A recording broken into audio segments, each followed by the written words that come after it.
અમે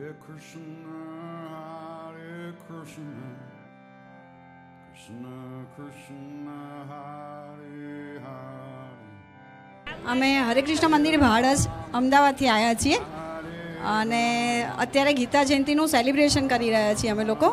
1 ડિસેમ્બર એકાદશીના દિવસે ગીતા જયંતિ હતી, તો હરે કૃષ્ણ મંદિર ભાડજથી અમે લોકો લગભગ 1.5 મહિના સુધી એનું ઉજવણી કરીએ છીએ અને સનાતન ધર્મના પ્રચાર માટે ફરીએ છીએ કે ઘરે ઘરે જઈ અને ભાગવદ્ ગીતા, કૃષ્ણ બુક, રામાયણ, મહાભારત બધા પુસ્તકોનું વિતરણ કરીએ છીએ.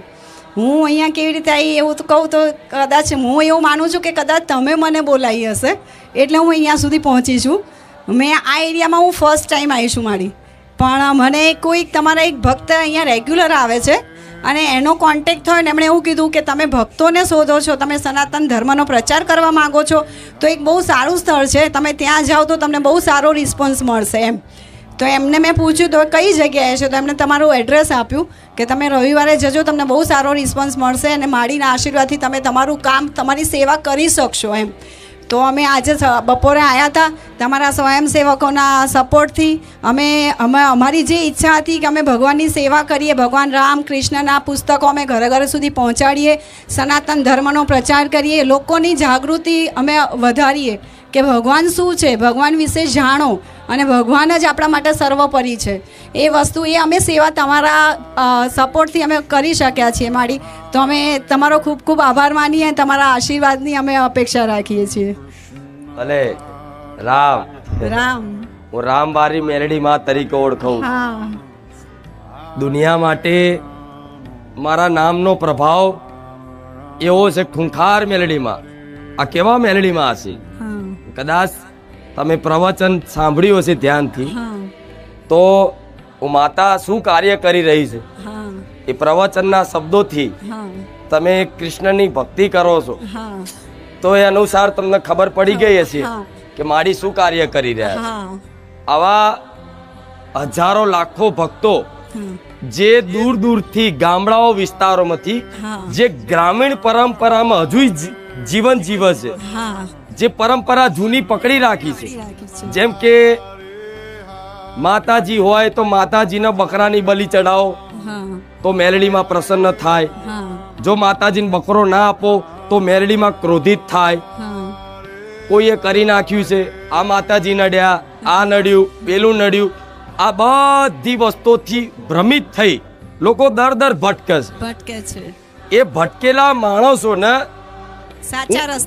સાચા રસ્તે લાઈન ભગવાનની ભક્તિ, ભગવાનનું નામ પ્રદાન કરી અને સેવાનો ઉપદેશ આપી અને એમનું જીવન આનંદમય થાય, એમના જીવનનું કલ્યાણ થાય, એ હેતુથી હું આ ચુંદડી ઓઢીને બેહું છું. નહીં તો ખુલ્લા મોઢે પ્રવચન થાય ના થાય એમ નથી, પણ આ લોકોને વિશ્વાસ આ ધૂણમાં જ છે એટલે ધૂણીને કહેવું પડે. સાચી વાત છે, સમજ્યા?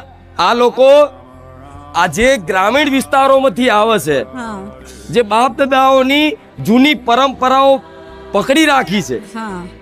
દારૂ ચડાવો, બકરો હાલો, વારણ કારણ કોકે કરી નાખ્યું, કોકે મૂઠ મારી, કોઈ કર્મોની પીડા છે એ કોઈ સ્વીકારવા તૈયાર નથી. અને સાચા સાધુ સંતો, ભજનાનંદી મહાપુરુષો ની વાણી આમના સુધી નથી પહોંચતી જ નથી, પહોંચે છે પણ છતાંય એક સમાજમાં એક ગેર સમજ એવી માન્યતાઓ આપી દીધી છે, સ્વીકારવા તૈયાર નથી ગામડાઓમાં, કે ભગવદ ગીતા ઘેર રાખવાથી આપણા ઘેર મહાભારત થાય.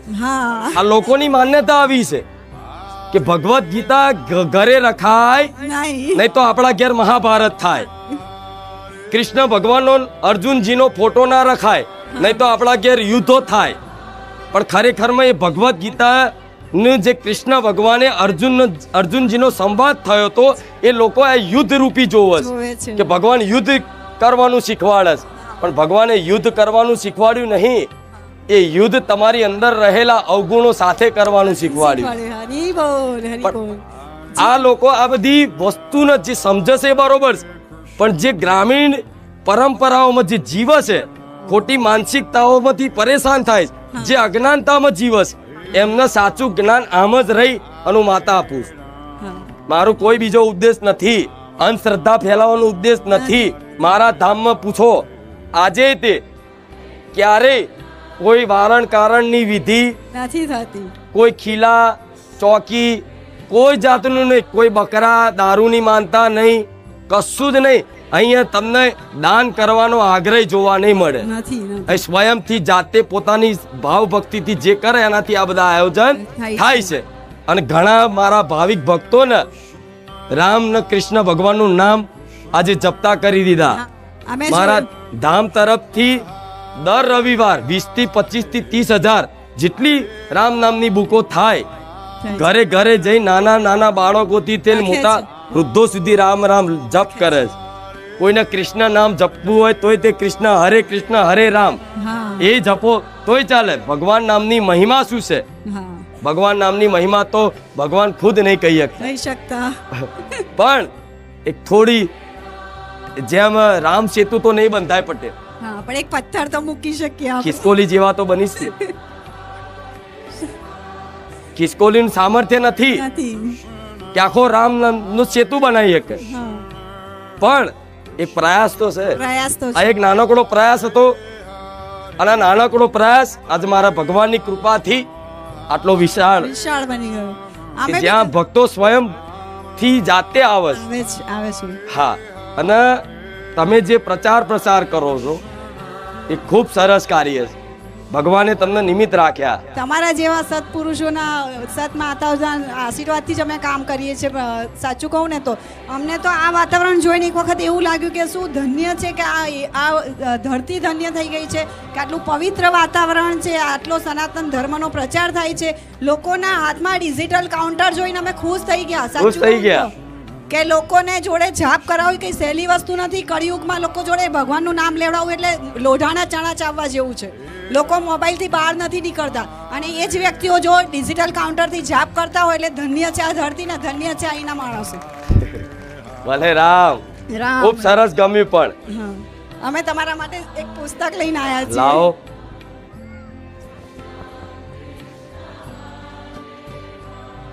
આ પુસ્તક નથી, આ મારા સાક્ષાત મારો ભગવાન છે. અમે બી મારી બધાને જ કીધું છે કે જેના બી ઘરે ભગવદ ગીતા નથી, કૃષ્ણ બુક નથી, એ તમે લઈ જાઓ. એ તમે પુસ્તક નથી લઈ જઈ શકતા, પણ આ ખુદ એક ભગવાન તમારા ઘરે આવે છે તો તમે એને વેલકમ કરો. અને તમારી પાસે હશે તો તમે એને ખોલશો, તો તમે એને વાંચશો. તમે નહીં વાંચો તો તમારા બાળકો. કેટલા લોકોએ આ ભગવદ ગીતાનું વાંચન કર્યું છે? નથી જોવો સન પણ આજ્ઞાનતા છે. આ વાંચી લો ને તો મારે બોલવાની જરૂર નહીં, બધું થઈ જાય.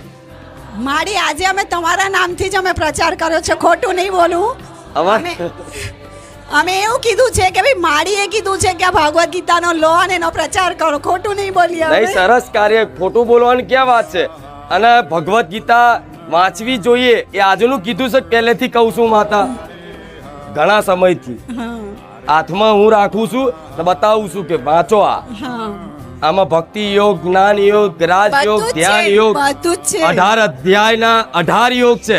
આ 18 અધ્યાયના 18 યોગ જે કદાચ સ્મરણ કરી અને સ્વીકારી લે ને, ભગવાનની સાક્ષાત વાણી બિરાજમાન છે. આમ ભગવાને સાક્ષાત કીધું છે, આમાં વચ્ચે કોઈ નથી.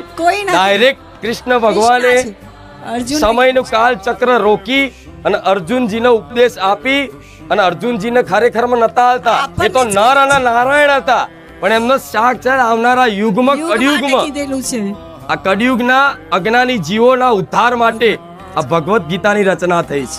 એમાં તમારા પ્રભુ શ્રીપાદ ને હા જી, એમને એક ભક્તિનો એક પ્રકાશ મહિમા ઇસ્કોન મંદિરનું આજે ચારે બાજુ દેશ દુનિયામાં આજે ફોરેન હરે કૃષ્ણ હરે રામા કરતા કરી દીધા. તમે જે જોવો છો ને અમુક મોબાઈલમાં વિડીયો આવતા છે, ફોરેન ના ભૂરિયા હોય, હરે કૃષ્ણ હરે રામ રામ રામ હરે હરે, એ ગાય છે ને એ એમના ઇસ્કોન સંપ્રદાયના. એમણે વૃંદાવનમાં જાઓ ને અત્યારે નૃત્ય કરતા કરતા ભગવાનનું નાચ ગાન કરતા કરતા ભગવદ ગીતાનો પ્રચાર પ્રસાર કરે છે.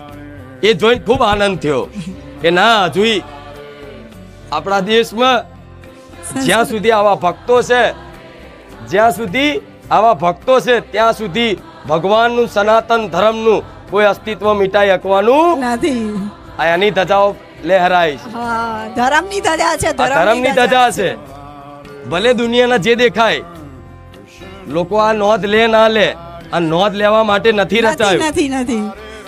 ભલે ખૂબ ગમ્યું, ફરી કોક દાડ આવજો, મારું આમંત્રણ છે. રામ માડી ભલે રામ. હરે રામ. હરે રામ, હરે કૃષ્ણ. હરે કૃષ્ણ, હરે કૃષ્ણ, કૃષ્ણ કૃષ્ણ હરે હરે. હરે રામ, હરે રામ, રામ રામ, હરે હરે. હરી હરિ બોલ. બોલ. રામ રામ.